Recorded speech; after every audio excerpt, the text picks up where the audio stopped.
Perkenalkan, nama saya Bagus Apinata dengan NIM C2255201036 dari kelas TIA dan matkul Sistem Pakar.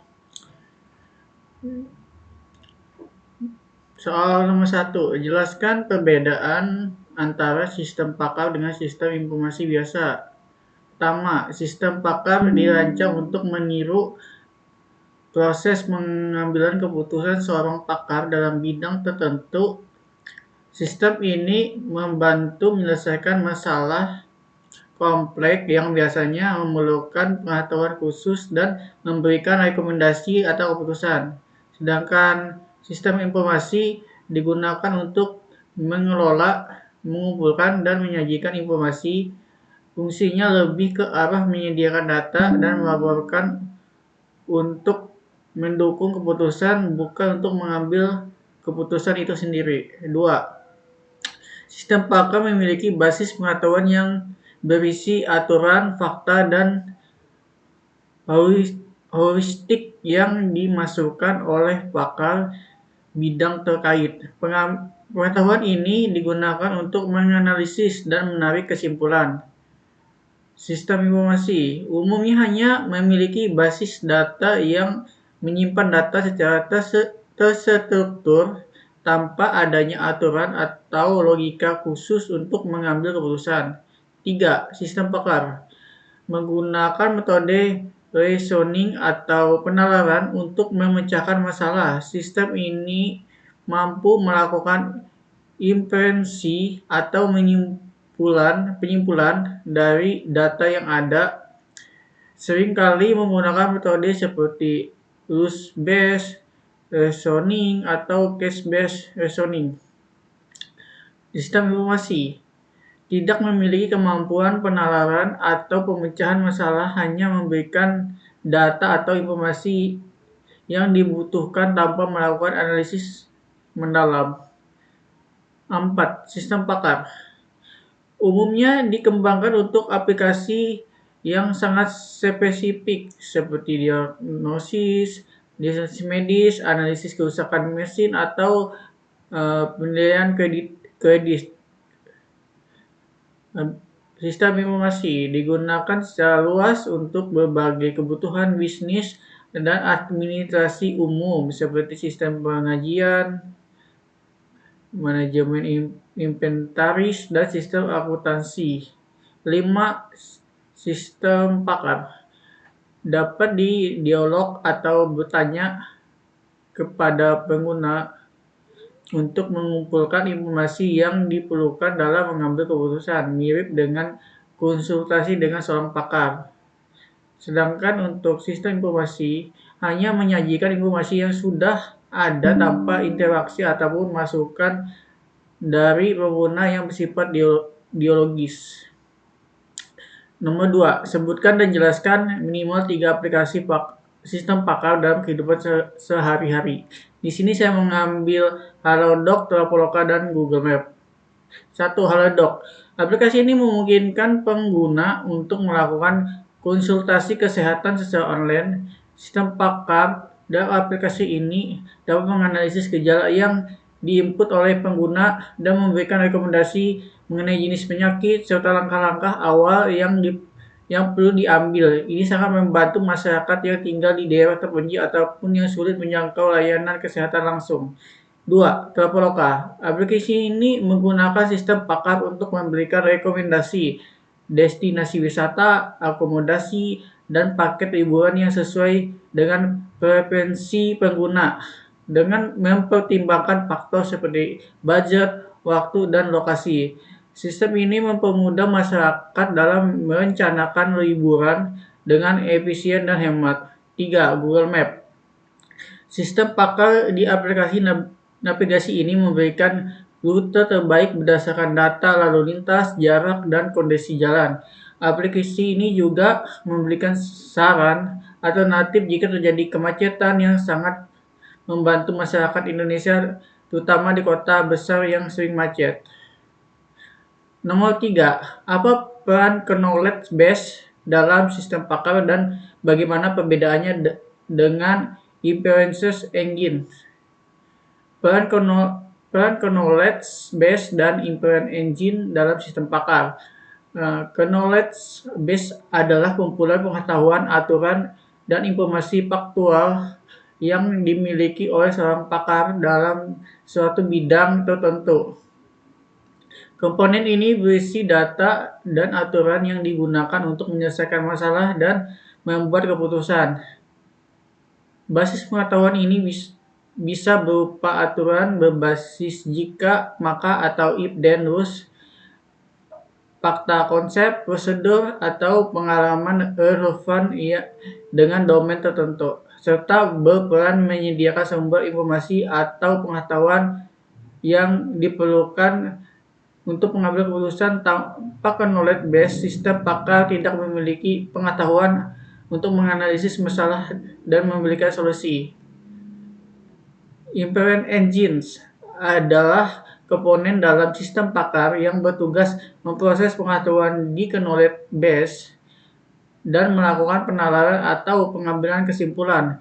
Mesin inferensi ini menggunakan berbagai metode seperti penalaran berbasis aturan rules-based reasoning, penalaran mundur backward chaining, atau penalaran maju forward chaining untuk menavigasi pengetahuan dan menentukan solusi untuk masalah tertentu, dan memiliki peran untuk menarik kesimpulan atau solusi dengan melakukan analisis terhadap pengetahuan yang ada di knowledge base. Ini adalah otak sistem yang melakukan pengambilan keputusan. Perbedaan knowledge base dan inference engine dalam sistem pakar.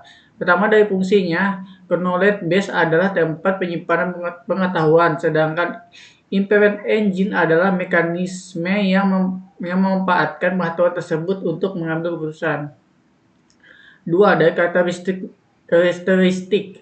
Knowledge base bersifat statis karena hanya berisi data dan aturan, sementara inference engine bersifat dinamis karena bekerja aktif dalam proses penalaran untuk mendapatkan solusi. 3. Dari segi hubungan. Inference engine bergantung kepada knowledge base untuk memperoleh informasi yang diperlukan dalam mengambil kesimpulan, sehingga keduanya bekerja sama untuk memungkinkan sistem pakar memecahkan masalah.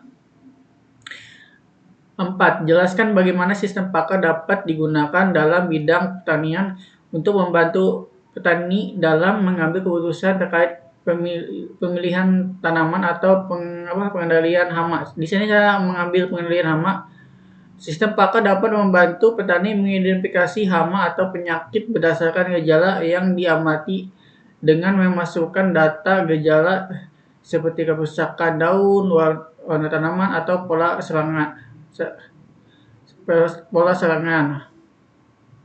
Sistem dapat diberikan diagnosa yang tepat. Setelah mengidentifikasi masalah, sistem dapat merekomendasi metode pengendalian yang sesuai, baik itu melalui penggunaan pestisida, metode alami seperti pemanfaatan musuh alami, atau praktik pertanian yang baik. Sistem pakar dapat menganalisis data cuaca dan pola serangan hama sebelum untuk memberikan peringatan dini kepada petani tentang kemungkinan hama atau penyakit, sehingga mereka dapat mengambil langkah-langkah pencegahan lebih awal. Untuk nomor 5 saya pakai Excel aja untuk menjelaskannya. Di sini ada tabel penyakit motoranya. Ini tabel data penyakit. Di sini ada aturan gejala penyakit. Habis itu ini nilai keyakinan dari pakar. Di sini saya akan menghitung tabel konversi nilai dari keyakinan pakar menjadi nilai dinamis. Di sini saya menggunakan rumus Excel, yaitu if sama dengan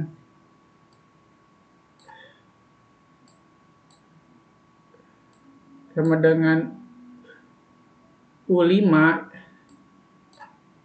If sama dengan U5 di sini, jika nilainya sama dengan, saya yakin sini sama dengan C39